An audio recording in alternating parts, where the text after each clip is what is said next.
Bonjour à tous pour cette nouvelle vidéo. Aujourd'hui, nous allons inventer ensemble un paysage de type impressionniste.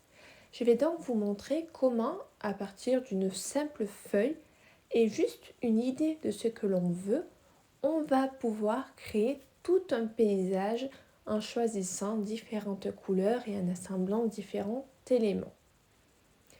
Nous allons faire un paysage avec des couleurs bien vives de type impressionniste. Pour inventer, j'utilise toujours une feuille de couleur. Je trouve que cela permet d'avancer plus facilement dans le processus créatif. J'ai donc pris une feuille colorée, pastel mat, et j'ai commencé avec certaines couleurs dans le ciel. Les premières couleurs que vous allez utiliser vont orienter votre peinture finale.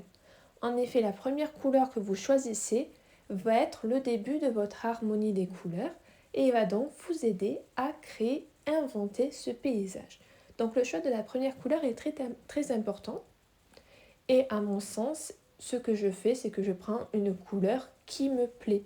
Je choisis vraiment la couleur qui m'attire et à partir de cette couleur qui m'attire, je vais créer ce paysage. J'ai donc choisi de prendre des tons plutôt chauds puisque je veux quelque chose d'impressionniste avec des couleurs assez décuplées. J'ai pris plusieurs jaunes et j'ai rajouté également des violets par complémentarité des couleurs.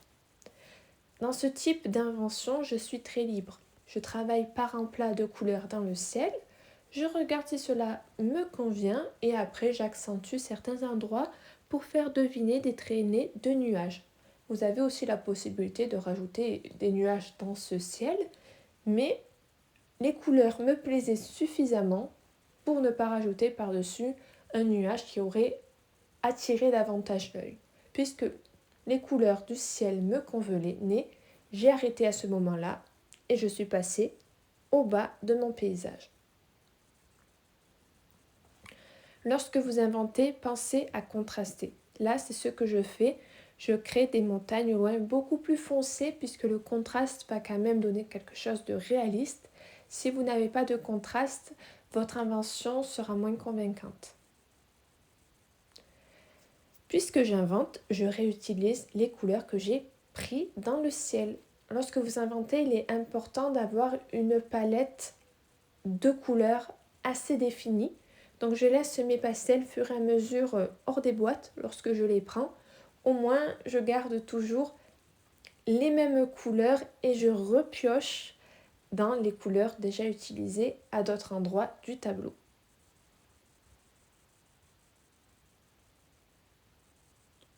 Comme vous pouvez le constater, c'est un paysage qui finalement au niveau dessin est assez simple. On a plusieurs éléments, le ciel, les montagnes, l'eau, puis nous aurons d'autres rochers et un autre plan herbeux par devant avec des fleurs. Je peux créer un paysage avec beaucoup de couleurs. Niveau construction, je n'ai pas fait quelque chose de très difficile puisqu'il s'agit d'une invention. Je n'ai pas fait de dessin détaillé au début. Je veux vraiment me laisser guider dans le dessin fur et à mesure que je choisis mes couleurs. Et au fur et à mesure que je crée ce paysage, je me laisse orienter. Au début, j'avais une idée de ce que je voulais créer. Elle n'était pas tout à fait aboutie. Et je me laisse guider. Je décide fur et à mesure, je réadapte. Lorsque vous inventez un dessin, vous aurez toujours quelque chose d'original à la fin. Ce ne sera jamais exactement ce que vous avez imaginé au début, mais vous aurez vraiment fait un vrai processus créatif et laissez libre cours à votre imagination. J'ai créé l'eau avec un bleu en base pour rappeler la couleur de l'élément. Nous avons l'habitude d'imaginer l'eau bleue. Et après, dans une approche un peu plus impressionniste, j'ai rajouté des couleurs, notamment celles que je trouvais dans le ciel. J'ai réutilisé ces mêmes couleurs pour créer cette harmonie d'ensemble qui est très importante lorsqu'on invente, de ne pas trop se disperser, mais de garder cette palette plus restreinte. J'ai décidé à ce moment-là de rajouter des petites vagues dans l'eau. Ce n'était pas prévu au début, mais j'ai trouvé que sans c'était un peu plus plat. Alors, à ce moment-là, j'adapte mon paysage. Et c'est ça l'invention. Au fur et à mesure que vous avancez dans l'œuvre, vous adaptez, vous revoyez.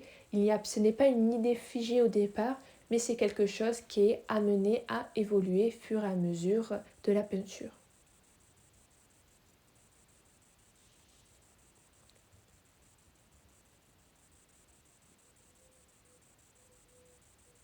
S'agissant d'une invention, je peux revenir assez régulièrement sur les parties que j'ai déjà créées, notamment les montagnes au loin, pour remettre les couleurs nouvelles que j'ai utilisées.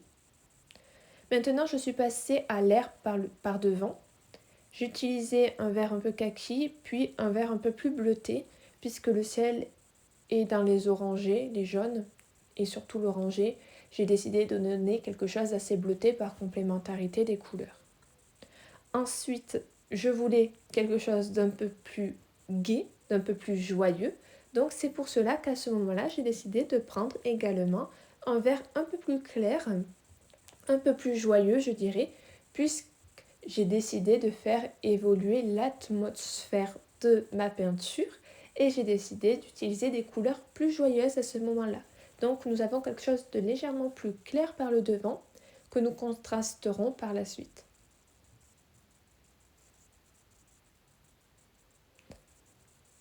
J'ai continué à créer les rochers qui tombent dans l'eau, la falaise qui tombe dans l'eau. J'ai majoritairement utilisé des couleurs foncées, des couleurs aussi que j'avais déjà utilisées dans les montagnes au loin. En termes de construction de dessin, puisqu'il s'agit d'une invention, lorsque j'invente, je fais des dessins niveau construction qui sont un peu plus simples. Donc j'ai utilisé ces rochers assez verticaux pour créer la falaise. J'ai également repris certains violets que j'avais dans le ciel, toujours de la même manière. Je réutilise les pastels que j'ai déjà sortis de ma palette pour créer la suite de mon tableau. S'agissant d'une invention, je peux reprendre assez souvent les éléments que j'ai déjà peints pour pouvoir les affiner fur et à mesure. À ce moment-là, je vais commencer à créer les fleurs au premier plan de la peinture. C'était une des idées les plus abouties que j'avais lorsque j'ai décidé de me lancer dans ce paysage. C'est vraiment ce que j'ai décidé de créer en priorité. C'était l'élément central, à mon sens. Je voulais faire un champ fleuri. J'ai pris pour cela des couleurs assez chaudes et assez voyantes. Un rose assez rouge, fuchsia. J'ai rajouté un autre rouge par-dessus et j'ai repris le rose du ciel. Ce sont des fleurs assez aléatoires, certaines grosses, certaines petites. Je les crée dans le style impressionniste. Ce n'est pas le plus détaillé, mais c'est quelque chose d'assez dynamique pour donner de la vie à l'œuvre. Je crée ça de manière très aléatoire, assez légère finalement, pour donner l'impression d'une multitude de fleurs et quelque chose, comme je vous le disais, dynamique, innovant, assez frais dans mon œuvre. Voulant un paysage assez joyeux, j'ai repris des verts beaucoup plus intenses et beaucoup plus clairs, un peu plus jaunes, que j'ai rajoutés à certains endroits. Vous pouvez le voir. Lorsque vous arrivez vers la fin de votre œuvre, vous savez finalement ce que cela va donner et vous pouvez orienter les dernières touches que vous allez créer. J'ai donc mis ce vert assez heureux, assez joyeux. J'en ai rajouté un peu dans les montagnes au fond pour créer et finir cette harmonie. Et pour finaliser complètement la peinture, j'ai accentué les vagues, les vagues dans l'eau, ce mouvement dans l'eau avec des couleurs un peu plus foncées. Et ensuite, j'ai remis des couleurs assez claires pour finaliser l'œuvre. J'ai donc créé un paysage impressionniste en totale invention, sans avoir une image à côté de moi ou une photo. Si vous avez aimé, n'hésitez pas à liker, à vous abonner Et on se retrouve pour plus de vidéos, plus de conseils et plus de tutos. À plus!